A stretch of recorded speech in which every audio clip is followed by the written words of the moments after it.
Peter's a lie, North Salinas. Recently, both Councilmember McShane and Mayor Craig cited dysfunction as a reason to step away from city governance. The mayor, without providing specifics, said the dysfunction among the council and in public comment was obvious. What I've witnessed is a largely respectful and orderly city council, guided with fairness and inclusion by the mayor and among city council members, both to each other and to staff. Yes, on occasion, I've seen behavior or approaches that are not in service of good governance, but more in service of an ideology or a result of thin skin. I voted for my city council member not because of his gender or ethnicity or sexual orientation or ability to get along with others. I voted for him because he highlighted our neglected sidewalks and streets, and because I thought he'd be a change agent, someone who would ask unpopular but necessary questions, would value transparency and accountability in service of good governance. Elected officials don't always have to get along with each other, especially if the price of any backslapping comity is obfuscation, bad policy, or delay. I'm worried that ambiguous criticism of the council is less a reflection of undefined dysfunction and more a dislike of dissent or change. Elected officials should ask probing questions, even if it upsets people. Just because we've always done something in a certain way doesn't mean it's right or right for us today. I hope whoever serves in elected officials or elected positions does so civilly and actively with a focus undistracted on the citizens you represent. Good afternoon, City Council, Madam Mayor. Welcome.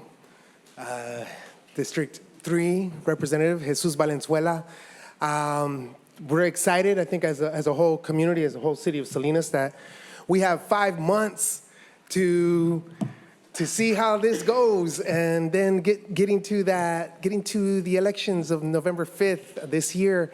You know, there's going to be more opportunities for the community at large to step up. So this is a whole demonstration of just how strong we can be, and just to, again, congratulate you, Mr. Valenzuela, Councilmember Valenzuela, and also to echo the gentleman's comments around the narrative, the negative narrative, apparently uplifted and by KSBW. It counters the experience that a lot of us have had here in City Council. At least the 4 years that I've been able to participate, engage in these 4 years, where we have seen some impacts, you know, and I look at the crime rates, and that to me just shows a lot in terms of how this City Council is operating. And in terms of the future, Amazon is going to make its way, is working its way into our community. And this appears to be a big opportunity for a lot of our residents, our neighbors, to step up, voice these concerns about what it's going to take for Amazon to be a healthy player, to honor the possibility of organizing the workers, and honor what we like to think and say call for community-based agreements. Because one of those agreements should be a support for housing, and that 2% rent increase. If everybody can get up and demonstrate your signs, please. Thank you. Thank you. Members of the City Council, good afternoon. My name is Olga Reina. I am here to support the City Council. Thank you so much for doing the great job that you are doing. I've heard some comments on the news, and people ask me what's going on with the City Council. They're saying they're dysfunctional. I don't know what they're talking about. I'm so glad that you guys are here for all of us. The people here are supporting you because of the things that you have to go through. We have a Zoom meeting now. We have more participation. We have translations for the people. People are participating, and you are functional. And well, welcome to the City Council, Mr. Valenzuela. And thank you so much for listening to our people. Thank you. So I'd like to say thank you to the new, welcome to the new city manager and the new council member. Welcome for taking this city on. As you see, it's very populated with a lot of people with a lot of very diverse opinions. And I have my opinions as well. But I hope, I am happy to see a council that I hope we'll work together and shut out all the negative dialogue that happens in this city.